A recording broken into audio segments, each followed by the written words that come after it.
भद्रक जिला धामनगर ब्लॉक अधीन चूड़ाकुटी बजार विधायक सूर्यवंशी सुरत नेतृत्व में सफाई कार्यक्रम अनुष्ठित होता। यह कार्यक्रम में सूर्यवंशी सुरत समेत बुद्धदेव जेना भारतीय जनता पार्टी और ओबीसी मोर्चा संयोजक अशोक पुहाना समाजसेवी श्रीधर बेहरा राजीव दास प्रमुख समेत बहु स्थानीय नेता एवं कर्मी मैंने उपस्थित रही कार्यक्रम को सफल करते। धामनगर कान्हचरण जेना का report the Republic Odisha 24 news. ऐतिहासिक चूड़ाकुटी मेलन परे चूड़ाकुटी अंचल और चूड़ाकुटी बजार अस्वच्छ हो पड़ा। समस्ते उपभोग करते मेलन को उपभोग कलापर जो भाव में अस्वच्छ हो पड़ा ताकू सफा करने गोटे सामाजिक दायित्व संपन्न पार्टी भाव में भारतीय जनता पार्टी कार्यकर्ता मैंने तमाम कार्यकर्ता मैंने एकत्रित हो आज सकाळु 3-4 घंटा धरी ये कार्य को आगे नहीं मेलन पड़िया को सफा कर चूड़ाकुटी बजार को सफा कर पारिपार्श्विक अंचल को सफा कर ये गोटे प्रतीक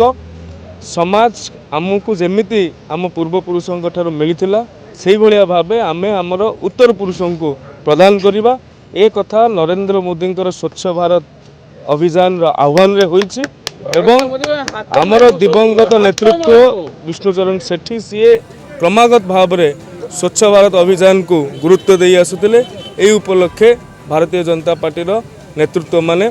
स्वच्छ भारत अभियान केवल आगे यही अंचल होना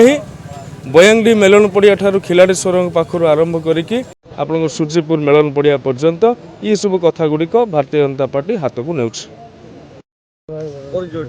बहुत अशोक पुराण ओडिशार ओबीसी मोर्चार राज्य संयोजक भारतीय जनता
राजीव दास पूर्वतन समिति सभ्य दयपुर ग्राम पंचायत एटा चूड़ाकुटी पंचायत जो ऐतिहासिक मेलन 49तम मेलन हो जाइछि तार परवर्ती अवस्था रे मेलन पड़िया ठार आरंभ करी बजार आ पारिपार्श्विक अवस्था बहुत अस्वच्छ परिवेश सृष्टि होता। मान्यवर यशस्वी प्रधानमंत्री निवेदन थिला जे प्रत्येक अंचल को आम स्वच्छ करवा ता सही कारण धामनगर मान्यवर युव विधायक सूर्यवंशी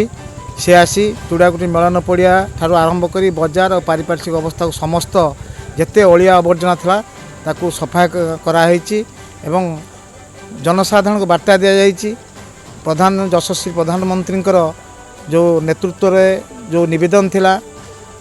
स्वच्छ भारत मिशन ताकू आमे सफल रूपायन करिछु।